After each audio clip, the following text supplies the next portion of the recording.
Hi hello ನಮಸ್ಕಾರ.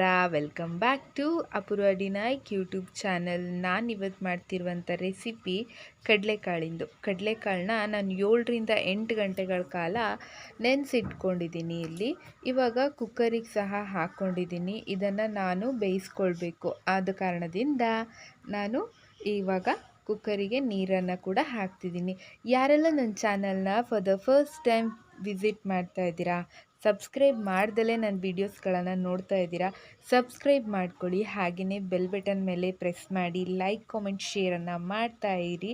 ಹಿಂದಿನ ಬ್ಲಾಗಲ್ಲಿ ನನ್ನ ಬರ್ತ್ಡೇ ಬ್ಲಾಗನ್ನು ನಾನು ಅಪ್ಲೋಡ್ ಮಾಡಿದ್ದೆ. ಈಗ ನಾನು 2 ಲೋಟ ನೀರು ಹಾಕ್ಕೊಂಡಿದ್ದೀನಿ. ಹಾಗೆ ರುಚಿಗೆ ಎಷ್ಟು ಬೇಕಾಗುತ್ತೆ ಅಂತ ಅಂದಾಜು ಮೇಲೆ ಸ್ವಲ್ಪ ಉಪ್ಪನ್ನು ಕೂಡ ಆ್ಯಡ್ ಮಾಡಿದ್ದೀನಿ ಫ್ರೆಂಡ್ಸ್. ನಾನು ಮಾಡ್ತಿರುವಂಥ ರೆಸಿಪಿ ಬಂದು ಕಡಲೆಕಾಳು ಗೊಜ್ಜು. ಇದನ್ನು ಸ್ವಲ್ಪ ಚೇಂಜ್ ಓವರ್ ಮಾಡಿ ನಾನು ಮಾಡ್ತಾಯಿದ್ದೀನಿ. ಮಮ್ಮಿ ನನಗೆ ಬೇರೆ ರೀತಿ ಹೇಳ್ಕೊಟ್ಟಿದ್ರು, ಸೊ ನಾನು ಸ್ವಲ್ಪ ಡಿಫ್ರೆಂಟಾಗಿ ಮಾಡ್ತಾಯಿದ್ದೀನಿ. ಇವಾಗ ಕುಕ್ಕರ್ ಮುಚ್ಚಳನ ಮುಚ್ಚಿಬಿಟ್ಟು 3 ವಿಸಿಲ್ನ ಹೊಡೆಸ್ಕೊಳ್ಳೋಣ. 1.5 ಆಗೋಷ್ಟು ಈರುಳ್ಳಿನ ಚಿಕ್ಕದಾಗಿ ನಾನು ಕಟ್ ಮಾಡ್ಕೊಂಡಿದ್ದೀನಿ. ಹಾಗೆಯೇ 3 ಹಸಿಮೆಣಸಿನ್ಕಾಯನ್ನು ಕೂಡ ನಾನಿಲ್ಲಿ ಉದ್ದುದ್ದವಾಗಿ ಕಟ್ ಮಾಡಿ ಇಟ್ಕೊಂಡಿದ್ದೀನಿ ಫ್ರೆಂಡ್ಸ್. ಹಾಗೆಯೇ ನಾನಿಲ್ಲಿ 2 ಟೊಮೆಟೊ ಹಣ್ಣನ್ನು ಕೂಡ ತೆಗೆದುಕೊಂಡಿದ್ದೀನಿ ಅಂತ ಹೇಳ್ಬೋದು. ಟೊಮೆಟೊ ಹಣ್ಣನ್ನು ಗ್ರೈಂಡ್ ಮಾಡಬೇಕು. ನನಗೆ ಟೊಮೆಟೊ ಹಣ್ಣು ಪೇಸ್ಟ್ ಬೇಕಿರೋದ್ರಿಂದ ನಾನು ಟೊಮೆಟೊ ಹಣ್ಣನ್ನು ಇವಾಗ ಗ್ರೈಂಡ್ ಮಾಡೋದಕ್ಕೆ ಮಿಕ್ಸಿ ಜಾರಿಗೆ ಹಾಕ್ಕೊಂಡಿದ್ದೀನಿ ಫ್ರೆಂಡ್ಸ್. ಇವಾಗ ನೀವು ಟೊಮ್ಯಾಟೊ ಪ್ಯೂರಿ ಹೇಗಾಗಿದೆ ಅಂತ ನೀವು ನೋಡ್ತಾ ಇದ್ದೀರಾ ಅಲ್ವಾ. ಸೊ ಸಿಕ್ಕಾಪಟ್ಟೆ ಚೆನ್ನಾಗಿ ಆಗಿದೆ. ಇವಾಗ ಒಂದು ಬಾಣಲೆಗೆ ಸ್ವಲ್ಪ ಎಣ್ಣೆನ ಹಾಕ್ಕೊಂಡಿದ್ದೀನಿ. ಹಾಗೆಯೇ ಸಾಸಿವೆನ ಹಾಕ್ಕೊಂಡು ಚಿಟಪಟ ಅಂತ ಅನ್ನಿಸ್ಕೊಳ್ಳೋಣ ನಾವಿಲ್ಲಿ. ಹಾಗೆಯೇ ಸ್ವಲ್ಪ ಬಡೆ ಸೊಪ್ಪು ಅಂದರೆ ಸೋಂಪು ಕಾಳು ಮತ್ತು ಜೀರಿಗೆನ ಇಲ್ಲಿ ಆ್ಯಡ್ ಮಾಡಿದ್ದೀನಿ.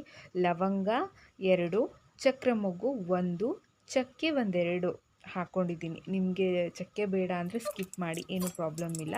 ಇವಾಗ ಇದನ್ನು ಫ್ರೈ ಮಾಡ್ಕೊಳ್ಬೇಕು. ಈರುಳ್ಳಿ ಹಾಗೂ ಹಸಿಮೆಣಸಿನ್ಕಾಯಿನ ಹಾಕಿಬಿಟ್ಟು ನಾನಿಲ್ಲಿ ಫ್ರೈ ಮಾಡ್ಕೊಳ್ತಾ ಇದ್ದೀನಿ ಫ್ರೆಂಡ್ಸ್. ಈರುಳ್ಳಿನ ಚೆನ್ನಾಗಿ ಫ್ರೈ ಮಾಡ್ಕೊಳ್ಳಿ. ಏನಕ್ಕೆ ಅಂತಂದರೆ ಆವಾಗಲೇ ಫ್ಲೇವರ್ ನಿಮಗೆ ಗೊತ್ತಾಗೋದು. ಸೊ ಒಂದು ಬಟ್ಲಿಗೆ ಒಂದು ಮೀಡಿಯಮ್ ಸೈಜ್ ದೊಡ್ಡ ಸ್ಪೂನ್ ಅಂತಲೇ ಹೇಳ್ಬೋದು, 1 ಸ್ಪೂನು, ಇದು 2 ಸ್ಪೂನು ಕಡಲೆ ಹಿಟ್ಟನ್ನು ನಾನು ಹಾಕ್ಕೊಂಡು 2.5 ಸ್ಪೂನ್ ಆಗೋಷ್ಟು ಕಡಲೆ ಹಿಟ್ಟನ್ನು ಗಂಟಿಲ್ದೇಗಿರೋ ರೀತಿಯಲ್ಲಿ ಕದುಡ್ಕೋಬೇಕು. ಏನಕ್ಕೆ ಅಂತಂದರೆ ನನಗೆ ಗ್ರೇವಿ ಸ್ವಲ್ಪ ದಪ್ಪವಾಗಬೇಕು, ಅದಕ್ಕೋಸ್ಕರ ನಾನಿಲ್ಲಿ ಕಡಲೆ ಹಿಟ್ಟನ್ನು ಬಳಸ್ತಾ ಇದ್ದೀನಿ ಫ್ರೆಂಡ್ಸ್. ಈ ಕಡೆ ಟೊಮೆಟೊ ಹಣ್ಣು ಪ್ಯೂರಿನ ನಾನು ಈರುಳ್ಳಿನ ಫ್ರೈ ಮಾಡ್ಕೊಳ್ತಾ ಇದ್ದೆ ಅಲ್ವಾ, ಆ ಪ್ಯಾನ್ಗೆ ಬರೋವ್ ಮಾಡ್ಕೊಂಡಿದ್ದೀನಿ. ಇದಕ್ಕೆ ಸ್ವಲ್ಪ ನೀರನ್ನು ಹಾಕಿಬಿಟ್ಟು ಜಾರ್ ತೊಳೆದ್ಬಿಟ್ಟು ಹಾಕ್ಕೊಳ್ತಾ ಇದ್ದೀನಿ. ಸೊ ಇವಾಗ ನಾನು ಇಲ್ಲಿ ಗ್ರೇವಿನ ಹೇಗೆ ಮಾಡೋದು ಅಂತ ನಾನು ನಿಮಗೆ ವೆರಿ ಈಸಿ ಮೆಥಡಲ್ಲಿ ತೋರಿಸ್ತಾ ಇದ್ದೀನಿ. ಸ್ವಲ್ಪ ಹಳದಿ ಪುಡಿನ ಕೂಡ ಇಲ್ಲಿ ಆ್ಯಡ್ ಮಾಡ್ತೀವಿ. ಹಳದಿ ಪುಡಿ ಕಲರ್ನೆಸ್ ಕೊಡುತ್ತೆ ಮತ್ತು ಆರೋಗ್ಯಕ್ಕೆ ಕೂಡ ಹಳದಿ ಪುಡಿ ತುಂಬ ಒಳ್ಳೆಯದು. ಆದ ಕಾರಣದಿಂದ ಈಗ ಸ್ವಲ್ಪ ಉಪ್ಪು ನಾವು ಆಗಲೇ ಬೇಯಿಸೋವಾಗ ಹಾಕ್ಕೊಂಡಿದ್ವಿ. ಆದ ಕಾರಣದಿಂದ ಸ್ವಲ್ಪ ಉಪ್ಪು ನಿಮಗೆ ರುಚಿ ನೋಡಿಕೊಂಡು ನೀವು ಹಾಕ್ಕೊಳ್ಳಿ.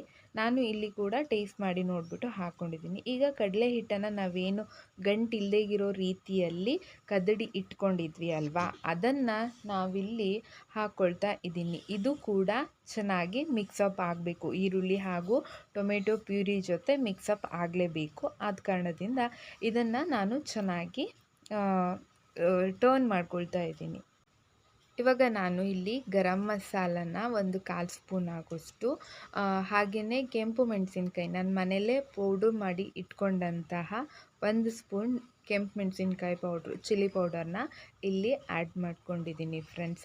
ಹಾಗೆಯೇ ಇವಾಗ ನಾವು ಕಾಳು ಬೇಯಿಸಿಟ್ಕೊಂಡಿದ್ವಿ ಏನು ಕಾಳಿದೆ ಅದನ್ನು ಕೂಡ ಇವಾಗ ತಣದಿದೆ, ಸೊ ಪ್ರೆಷರ್ ಹೋಗಿದೆ, ತೆಗೆದಿದ್ದೀನಿ. ಈಗ ನೀರು ಹಾಕೊಳ್ಳೋದು ಬೇಡ, ಫಸ್ಟು ಕಾಳನ್ನು ಮಾತ್ರ ಹಾಕ್ಕೊಳ್ಳೋಣ. ನಮಗೆ ಯಾವ ರೀತಿ ಗ್ರೇವಿ ಬೇಕು ಅಂತ ನೋಡಿ ಕಡಲೆಕಾಳು ಬೇಯಲಿಕ್ಕೆ ನಾವು ನೀರಿಟ್ಟಿರ್ತೀವಿ ಅದನ್ನು ಆ್ಯಡ್ ಮಾಡಿಕೊಂಡ್ರೆ ಇಲ್ಲಿಗೆ ಇದು ಫಿನಿಶ್ ಆಗುತ್ತೆ. ಕಡಲೆಕಾಳು ಗೊಜ್ಜು ರೆಡಿ ಆಗುತ್ತೆ. ತುಂಬಾ ಚೆನ್ನಾಗಿದೆ. ಗಾರ್ನಿಷಿಗೆ ನೀವು ಕೊತ್ತಂಬರಿ ಸೊಪ್ಪನ್ನ ಆ್ಯಡ್ ಮಾಡ್ಬೋದು.